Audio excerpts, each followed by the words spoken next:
প্রিয় ভিউয়ার্স, আশা করছি সবাই অনেক ভালো আছেন। আমরা রিসেন্টলি একটি ঘটনা লক্ষ্য করেছি, আপনাদের সাথে এর আগেও ভিডিওতে শেয়ার করেছিলাম যে রাজশাহীতে বিচারকের ছেলে হত্যাকাণ্ড এবং বিচারকের স্ত্রীকে ছুরিকাঘাত করে আহত করা, এবং যিনি হত্যাকাণ্ডের সাথে জড়িত তিনি নিজেও আহত হয়েছেন।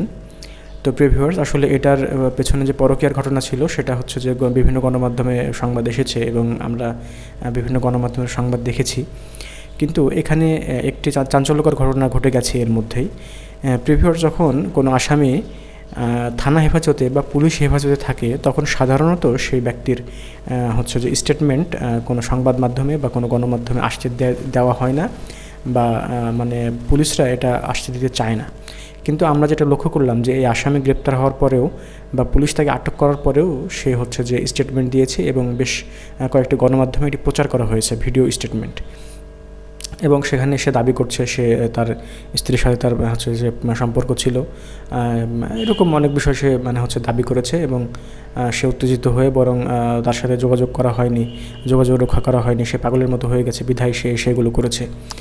তো এখানে আমাকে কিছুটা অবাক করেছে যে আসলে পুলিশের হেফাজতে থাকা অবস্থায় কেন তাকে স্টেটমেন্ট যে দিতে দেওয়া হলো, এবং পুলিশও এটা নিয়ে যিনি এটার দায়িত্বে ছিলেন তাকে তলব করা হয়েছে আর কি।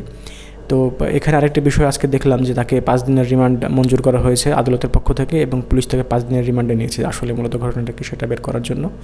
তো প্রিয় ভিউয়ার্স, আসলে এ সকল হত্যাকাণ্ড বা এই সকল ঘটনায় কিন্তু অনেক লেন্দি একটা হিস্টোরি থাকে বা লেন্দি একটা কাহিনী থাকে, যেটার কাহিনী কিন্তু আসলে এই 1-2 দিনে আসলে বের করাটা অনেক সময় সম্ভব হয় না। পুলিশ যেমন যখন তথ্য পায় তখন সেই তথ্য শেয়ার করে, এরকম আমরা অনেক ঘটনা দেখেছি। আসলে ওটার মূলে ছিল অন্য ঘটনা, কিন্তু অন্য আরও কিছু ঘটনা যেগুলো আমাদের সামনে নিয়ে আসা হতো গণমাধ্যমের মাধ্যমে আর কি।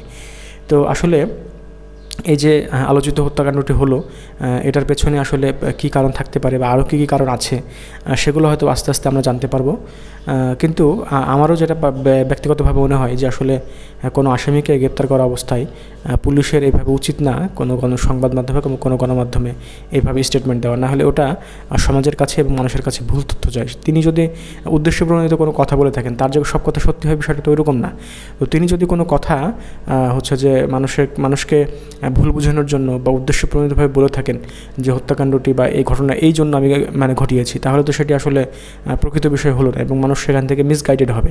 তো এই জন্য যে আমার পার্সোনাল এটা অভিমত যে সুষ্ঠু তদন্তের মাধ্যমে আসলে তাকে জিজ্ঞাসাবাদ করে এই বিষয়টির প্রকৃত সত্য উদ্ঘাটন করাই পুলিশের বা আইন শৃঙ্খলা রক্ষাকারী বাহিনীর কাজ, এবং সেটি করলেই বেশি ভালো হবে। তো যেহেতু 5 দিনের রিমান্ড মঞ্জুর হয়েছে, আমরা দেখি আগামীতে আসলে কী তথ্য আমরা পাই। তো সেই অপেক্ষায় আমরা থাকছি। ধন্যবাদ আপনাদের, প্রিয় ভিউয়ার্স।